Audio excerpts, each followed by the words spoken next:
അവസ്ഥ പണിയുണ്ട് ഇത് അൺലോഡിംഗ് ആണ്. അൺലോഡിങ്ങാ അന്ന് പറഞ്ഞായിരിക്കും എന്താ ഉദ്ദേശിച്ചത്? ലോഡിങ് ഇപ്പൊ എന്റെ ലോഡിങ് കംപ്ലീറ്റഡ്. ഇത് ഏറ്റവും എന്താ പറയാ ഭയങ്കര റിസ്കി ആയിട്ടുള്ള ഒരു ഷോട്ടായിരുന്നു ഞാൻ ഇപ്പൊ ചെയ്തത്.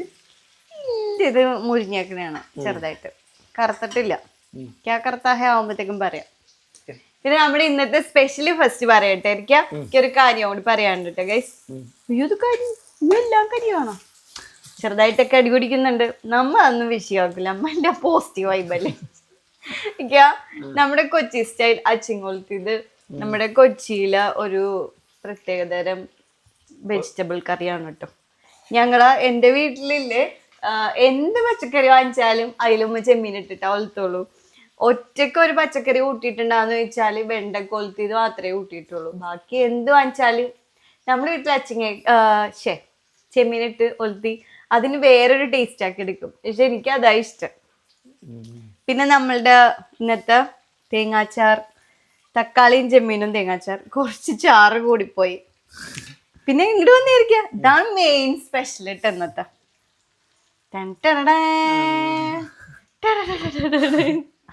ഇന്ന് ഈ മീൻ റോസ്റ്റ് അത് തന്നെ നമ്മള് പൊരിച്ചത്. പക്ഷേങ്കില് മുന്നേ എന്തെങ്കിലും മയക്ക് വെച്ചായിരുന്നു. പിന്നെ അപ്പൊ ഇതൊക്കെയാണ് നമ്മളുടെ ഇന്നത്തെ സ്പെഷ്യൽ കേട്ടോ. എല്ലാരും അല്ലാതെ പൊയ്ക്കാനുള്ള. അപ്പൊ എല്ലാരും എന്താ പറയാ, ഞാൻ എപ്പോഴും വീഡിയോയിൽ പറയണ പോലെ എല്ലാരും അടിപൊളി റാഹത്തായിട്ട് ഹാപ്പി ആയിട്ട് ഇന്ന് ഭക്ഷണമൊക്കെ കഴിക്കാം. പിന്നെ കഴിഞ്ഞ ദിവസം വീഡിയോയില് ഞാൻ ഒരു റിയാക്ട് ചെയ്തിട്ട് ഒരു വീഡിയോ ഇട്ടിട്ടുണ്ട്. അതിനങ്ങനെ റിയാക്ഷൻ വീഡിയോ എന്നൊന്നും പറയാൻ പറ്റില്ല കേട്ടാ. നമ്മുടെ ഒരു സങ്കടം നമ്മുടെ ഒരു ഫാമിലിനോട് ഷെയർ ചെയ്ത് അത് അപ്പോൾ ഭയങ്കര ഓക്കെ ആയി. അപ്പൊ അതിലൊരു കമന്റ് കണ്ടിട്ടുണ്ട്. ഞാൻ എല്ലാ കമന്റും കാണാറുണ്ട് കേട്ടോ. ഫസ്റ്റ് ഓഫ് ഓൾ അത് പറയട്ടെ, എല്ലാ കമന്റും ഞാൻ കാണാറുണ്ട്. എനിക്ക് അഗെയിൻസ്റ്റ് ഉള്ള കമന്റ് കാണാറുണ്ട്, സപ്പോർട്ട് ചെയ്തിട്ടുള്ള കമന്റ് കാണാറുണ്ട്, എന്നെ കളിയാക്കി പറയുന്ന കമന്റ് വരെ ഞാൻ കാണാറുണ്ട്. ഞാൻ ചിലതിനൊക്കെ റിപ്ലൈ ചെയ്യും കേട്ടോ. അപ്പൊ ഈ ബാക്കിയുള്ളവർ വിചാരിക്കും ഞാൻ എന്നെ കളിയാക്കിയത് കൊണ്ട് റിപ്ലൈ തരാത്തായിരിക്കും, അല്ലെങ്കിൽ എൻ്റെ മോശം പറഞ്ഞുകൊണ്ട് റിപ്ലൈ തരാത്താന്നൊക്കെ വിചാരിക്കും. സത്യം പറഞ്ഞാൽ ഓരോരുത്തർക്ക് എല്ലാരും ഞാൻ ഈക്വൽ ആയിട്ട് തന്നെ കാണുന്നത്, എല്ലാരും. അതുകൊണ്ടാണ്. പിന്നെ ഇന്നലെ വന്ന കമന്റില് ഒരു കമന്റ് ശരിക്കും എന്നെ ചിന്തിപ്പിച്ച്, അതായത് എൻ്റെ രീതികളോട് എതിരല്ല, അവരുടെ രീതിയിൽ നിന്ന് ഞാൻ വേറിട്ടിരിക്കണ ഒരാളാണ്. പക്ഷെ എന്നെ തട്ടം മാറ്റിയതിനോട് യോജിക്കണില്ല. ഞാൻ തട്ടുവിട്ടായിരുന്നു ഇഷ്ടം, തട്ടുവിട്ടപ്പോഴായിരുന്നു ഭംഗി. അത് കണ്ടപ്പോൾ ഭയങ്കര സങ്കടമായിരുന്നു. സത്യം പറഞ്ഞാൽ അത് വായിച്ചു കഴിഞ്ഞപ്പോ എനിക്ക് ഭയങ്കര സങ്കടമായി. ഞാൻ അതിനെപ്പറ്റി ഇങ്ങനെ ആലോചിച്ചോണ്ടൊക്കെ ഇരുന്നപ്പോ ഞാൻ വേണ്ടായിരുന്നല്ലേ. നിങ്ങക്ക് എല്ലാവർക്കും ഒരു കാര്യം അറിയോ, ഞാൻ അതായത് മദ്രസയിൽ ഒരു 10 വയസ്സൊക്കെ കഴിഞ്ഞതിന് ശേഷം എനിക്ക് ഉമ്മ ഒരു ഷോൾ എടുത്തു തന്നാണ്. ആ ഷോള് ഞാൻ മാറ്റിയത് എനിക്ക് തോന്നണ ഈ ഓണത്തിനായിരിക്കും അല്ലേ? ഞാൻ എൻ്റെ അമ്മ സൂപ്പർ റിയാലിറ്റി ഷോ ചെയ്തപ്പോ മഴൽ മനോരമയിൽ ഇതുപോലെ ഒരു പ്രാവശ്യം ഞാൻ ഇതുപോലെ ഷോള് മാറ്റി. അന്ന് എനിക്ക് ഭയങ്കര സങ്കടം വരുന്ന ഉള്ളില്. സങ്കടം എന്ന് പറഞ്ഞാൽ പോരാ റബ്ബേ, എന്തോ വലിയൊരു തെറ്റ് ഞാൻ ചെയ്യണ പോലെ. വേറൊന്നല്ല കേട്ടോ, നമ്മള് ഇത്രയും വർഷം ജീവിതത്തിന്റെ ഒരു ഭാഗമായിട്ട്, അതായത് ഒരു അവയവം പോലെ ജീവിതത്തിന്റെ ഒരു ഭാഗം വരുന്നു ഒരു തട്ടൻ അല്ലെങ്കിൽ ഒരു ഹിജാബ്, ഒരു ഷോൾ എന്നൊക്കെ പറയുന്ന സംഭവം. അപ്പൊ അന്ന് അതെന്റെ ആ ഷോയില് എൻ്റെ അന്നത്തെ പരിപാടിയില്ല, ഞാൻ ചെയ്യണ പെർഫോമൻസിൽ ഐറ്റം എന്നൊക്കെ പറയുമ്പോൾ വേറെ രീതിയിൽ നിന്ന് എടുക്കല്ലേ, പെട്ടെന്ന് പെർഫോമൻസ് കിട്ടിയില്ല. അപ്പോൾ ആ പെർഫോമൻസിൽ തട്ടം മാറ്റണമായിരുന്നു.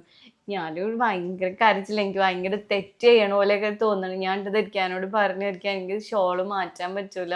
ഞാൻ മാക്സിമം ഷോൾ എങ്ങനെയെങ്കിലും ഒക്കെ ടൈ ചെയ്തിട്ടൊക്കെ ഞാൻ ചെയ്യാൻ നോക്കിയിട്ടുണ്ട്. പക്ഷെ അതിന് മാറ്റണം എന്ന് നിർബന്ധം പറഞ്ഞപ്പോ അന്ന് മാറ്റിയിട്ട് എനിക്ക് ഭയങ്കര പ്രശ്നമായിരുന്നു.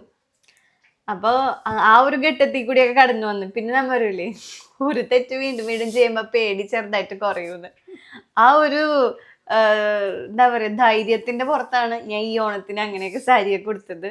പക്ഷെ ഈ കമന്റ് എന്നെ ഒരുപാട് ചിന്തിപ്പിച്ച് എനിക്കും ചെറുതായിട്ട് സങ്കടമൊക്കെ തോന്നി. എനിക്ക് ആൾക്കാരിക്കാം കമന്റ് തോന്നിയാ വേണ്ടായിരുന്നു തോന്നിയാ, അല്ലെങ്കിൽ ഞാൻ കുഴപ്പമൊന്നുമില്ല ഓക്കെ തോന്നിയാ, എന്ത് തോന്നി? കുഴപ്പിക്കുന്ന ചോദ്യമാണല്ലോ എന്താ കുഴപ്പിക്കുന്ന ചോദ്യമാണല്ലോ അല്ല എനിക്ക് ഞാൻ തോന്നി ചെറുതായിട്ട് സങ്കടം വേണ്ടായിരുന്നു തോന്നിയല്ലേ. അപ്പൊ ഞാൻ ഈ കമന്റ് വായിച്ചപ്പോ എന്റെ മനസ്സിൽ ഇപ്പൊ ഞാൻ ചിന്തിക്കാൻ എന്താ അറിയാം, ഇതൊന്നും വേണ്ടായിരുന്നു. കാരണം നമ്മൾ ഇഷ്ടപ്പെടുന്ന ആളുകൾ, പിന്നെ എന്റെ ആങ്ങളമാര് തലയിൽ ഇട്ടോണ്ട് ഒന്നും പറഞ്ഞില്ലേ എന്ന് ചോദിച്ചു. ഞാൻ ഒന്നാമത് എന്റെ ആങ്ങള, ദരിക്കാക്ക, ഉപ്പ, ഇവരിൽ കൂടുതൽ വേറെ ആരെങ്കിലും അപ്പൊ തന്നെ നമ്മൾ തലയിൽ ഷോളൊക്കെ എടുത്തിടും. നമുക്ക് എന്തോ ഒരു അവസ്ഥയാണ്. പെട്ടെന്ന് ആര് കയറി വന്നാലും ഇല്ലേ ഫസ്റ്റ് അന്വേഷിക്കണം. ഓൾവേസ് ടൈം നമ്മളൊക്കെ വീട്ടിലിങ്ങനെ തലയിൽ ഫുള്ള് മറച്ച് അത്ര അതബിലൊന്നും ആയിരിക്കൂല ഇരിക്കണം. പെട്ടെന്ന് ഒരു മനുഷ്യൻ വീട്ടിലേക്ക് കയറി ആദ്യം എണീച്ച് പോണത് മറ്റേ കണ്ണാണാത്തൊരു കണ്ണട തപ്പി പോകൂലേ, അതുപോലെ കൈയിന്റെ തൊട്ടടുത്ത് എവിടെയെങ്കിലൊക്കെ ഷോൾ ഉണ്ടാവും. അപ്പൊ ഇതന്വേഷിച്ച് പോക്കാം. എല്ലാരെ പോലെ തന്നെ ഒരാളാണ് ഞാൻ. പിന്നെ ഈ പറഞ്ഞ പോലെ ഷോ ചെയ്ത് പിന്നെ സോഷ്യൽ മീഡിയയിൽ വന്ന് കുറെ കാശൊന്നും കിട്ടിയിട്ടല്ല. സത്യം പറഞ്ഞാൽ നമുക്ക് കാശൊന്നും ആയിട്ടില്ല. അല്ലെങ്കിൽ നമ്മ ഇങ്ങനെയൊക്കെ ഇരിക്കണം. കാശൊക്കെ അയക്കണം നമ്മൾ കുറെയൊക്കെ മാറൂട്ടാ. ഇങ്ങനെ ലൈഫ് സ്റ്റൈല് മാറും, രീതികളൊന്നും മാറൂല. അതെ, കാണുന്ന പോഷക്കുള്ളൂ. ഇല്ലത്ത് നല്ല ദാരിദ്ര്യം ഉണ്ട്. അപ്പൊ ആരും വെറുതെ തെറ്റിദ്ധരിക്കണ്ടെന്ന് ഉദ്ദേശിച്ചിട്ടാണ് ഞാൻ ഇങ്ങനെ പറഞ്ഞത്. അങ്ങനെ കാശ് കിട്ടിയോണ്ട് തട്ടം മാറ്റി അങ്ങനെ സംഭവമൊന്നുമില്ല. അപ്പോ എന്താ പറയാ, എനിക്ക് സങ്കടമായി. എന്നെ ചിന്തിപ്പിച്ചതിന് താങ്ക് യു സോ മച്ച്. പിന്നെ ഒരുപാട് നല്ല നല്ല കമന്റ്സ് വന്നു. ഞാൻ നമ്മുടെ ഇസ്ലാമിനോ നമ്മളെ രീതിക്കോ ഒന്നിനും ഞാൻ എതിരല്ല അല്ലേ. എനിക്ക് നമ്മ അങ്ങനെ ഒന്നിനും എതിരല്ലോ. എല്ലാരും സ്നേഹിക്കാൻ ഇതാണ് ഞാൻ ഒന്ന് പഠിപ്പിച്ചു കൊടുക്കാത്ത. കറക്റ്റ് ആയിട്ട് അത് അങ്ങനെ എടുത്ത് പറയും. പോടാ, സ്നേഹത്തിന്റെ നിറകൂടമാണെന്ന് വേണ്ട ഓവറാക്കി ചളാക്കണ്ട, അതിന്റെ ആവശ്യമൊന്നുമല്ല. അല്ല, ഞാൻ അങ്ങനെയാണോ ഉദ്ദേശിച്ചത്. പിന്നെ എന്താ പറഞ്ഞാല് പിന്നെന്താ പറയാനുള്ള, പിന്നെ അത്രയൊക്കെ ഉള്ളൂ. എല്ലാരും ഹാപ്പി ആയിട്ടൊക്കെ ഇരിക്കുക. പിന്നെ എന്തായിരിക്ക വേറെ എന്തൊക്കെയോ കാര്യം കൂടി പറയണോന്നൊക്കെ ഉണ്ടായിരുന്നല്ലേ നമുക്ക്. അടിപൊളി ഫുഡൊക്കെ കഴിക്കാം. അതെ, നമ്മൾ ഉച്ചനേരമാണ് സമയം. ഞങ്ങൾ ഇന്ന് 1:30 ചോറുന്നോന്ന് വിചാരിച്ചു. 2 മണിയായിട്ടും ഞാൻ കുളിച്ച് റെഡി ആയിട്ടില്ല.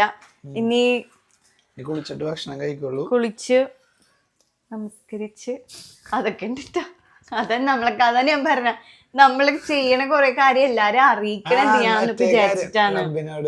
അല്ല, അത് പിന്നെ പറയാതിരിക്കാം. എല്ലാ ഒരു വീഡിയോയിൽ പറയണ്ട. അത് സീക്രട്ട് അല്ല. അപ്പൊ എല്ലാരും ചെയ്യണ പോലെ എല്ലാ രീതികളും നമ്മൾ ഫോളോ ചെയ്യുന്നുണ്ട്. നമ്മൾ ഇങ്ങനെയാണ്.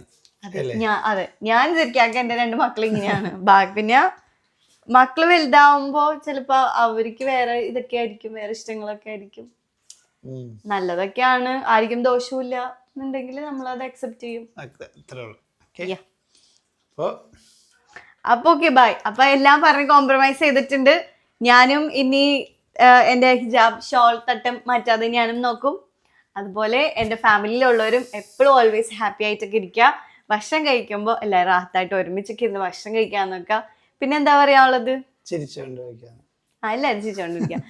ഭക്ഷണമൊക്കെ കഴിക്കുമ്പോൾ എന്നെ ഓർക്കുമ്പോൾ എല്ലാവരും മുഖത്തൊരു സന്തോഷമൊക്കെ വരാം. തീർച്ചയായും അങ്ങനെ പറഞ്ഞല്ലോ, ചിരിച്ചിരിക്കാനല്ലേ പറഞ്ഞേക്കാം. നമുക്ക് സങ്കടങ്ങളില്ലാത്ത മനുഷ്യരില്ലാട്ട. അതോ എന്റെയൊക്കെ സങ്കടം വിഷമമൊക്കെ ഇട്ടില്ല, എല്ലാരും ഇരുന്ന് കരയുള്ളൂ. ഞാനിങ്ങനെ എല്ലാരും ഓരോരിച്ച് ചിരിച്ചോണ്ടിരിക്കണം. ഉള്ളിൽ നല്ല സങ്കടമൊക്കെ ഉണ്ടാവും. പക്ഷെ എൻ്റെ ഉമ്മാക്കും എന്റെ ധരിക്കാക്കും എന്റെ മക്കൾക്കൊക്കെ ഞാൻ എപ്പോഴും ഇങ്ങനെ ഇരിക്കണായിരിക്കും എനിക്ക് ഇഷ്ടം. അതെ, എല്ലാവർക്കും അങ്ങനെ. എല്ലാ മക്കളും ഇല്ലേ ഉമ്മമാരെ എപ്പോഴും ചിരിച്ചിരിക്കാൻ ആഗ്രഹിക്കുള്ളൂ, എല്ലാ മക്കളും. പക്ഷെ പണിയാണ് അങ്ങനെ കാണാൻ. ഉമ്മമാര് ഒരുപാട് സങ്കടം വരെ ആയിക്കോളൂ. പക്ഷെ അവര് മുഖത്ത് ചിരി നിസ്സാരക്കാരാന്ന് പറഞ്ഞിരിക്കുന്ന ഉമ്മമാരൊക്കെ. ഞാൻ ഒരു മാപ്പായിട്ട് ഇത് ഇത്ര വലിയ ടാസ്ക് ആയിരുന്നു അറിയാം. മറ്റേ സിനിമ പറയല്ലേ, എനിക്ക് ഒറ്റക്ക് ജീവിക്കാൻ എനിക്ക് പറ്റില്ല, പക്ഷെ അവർക്ക് പറ്റുമെന്ന് പറയില്ലേ. അതെ, സത്യം. ഉമ്മ വലിയൊരു ഘടകമാണല്ലേ. ഇതൊക്കെ പറഞ്ഞു വേറെ കാട് കയറി പോകും. അപ്പൊ ഓക്കെ, ബൈ. എല്ലാരും ഹാപ്പി ആയിട്ടിരിക്കുക. അപ്പൊ എല്ലാരോടും ഒരുപാട് സ്നേഹമുള്ളൂ കേട്ടാ. എന്നെ തിരിച്ച് സ്നേഹിക്കണവര് കുറെ സ്നേഹം. അപ്പൊ ഓക്കെ, ബൈ.